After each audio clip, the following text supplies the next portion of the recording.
Today, we're diving into a really personal story. It's about that deep, deep desire to connect with sacred words in a meaningful way. A journey to a truly beautiful recitation of the Quran. It all kicks off with a hope that I think so many parents can relate to. This isn't just about ticking a box for religious education. It's about wanting to pass down a genuine, heartfelt connection, a hope that their child will find real love in these words, not just an obligation. But then that hope kind of hits a wall. The parent is listening to their child read, and something just feels empty. The reading is mechanical. There's no spirit, no soul in it. The child isn't connecting with the meaning. They're just making sounds. All right, so let's dig into this first stage, that big gap between this beautiful hope and a really tough realization. See, the heart of the problem wasn't about how fast he was reading or how fluent he seemed. It was about authenticity. The parent realized the recitation was missing that specific method, that particular rhythm and precision that's been passed down, the way the prophet himself recited. So, this vague feeling of disappointment is about to get crystal clear. It all comes down to a single, pretty alarming moment. A moment where the problem wasn't just a feeling anymore, it was a sound. And boom, this is the moment it all clicks. The incredible power of just one sound. Now, to you or me, kol and kul might sound almost the same. But for this parent, hearing that, well, the difference was huge. It was a tiny error with massive, massive implications.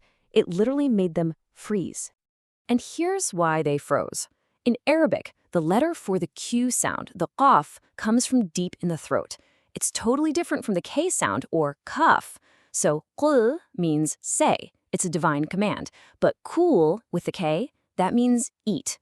Just one letter, and a profound instruction from God becomes, well, a simple request to have a snack. The entire sacred meaning was just gone. You can imagine that one single moment completely changed how the parents saw things. It became so clear that this was about so much more than just getting the pronunciation right. And this is where the idea of Tajweed comes in. The set of rules for reciting the Qur'an. But the parents' big realization was that Tajweed isn't just a dry academic rulebook. Oh no, it's an act of respect. It's a way of honoring the divine origin of these words by saying them exactly as they were meant to be heard. And with that, the goal completely shifted. It wasn't about technical perfection anymore. It was about a spiritual and emotional connection. The real goal was for their son to actually feel the weight and the beauty, to understand that every single sound, every syllable has a soul, as they so beautifully put it. So, with this new, deeper understanding, the journey changes. It's no longer about just identifying the problem. Now it's about actively finding a solution. This becomes the central question, doesn't it? How do you actually teach a child not just to read the words, but to recite them with meaning, with that respect, and with real feeling? How do you close that gap between the letters on a page and the soul inside the verses?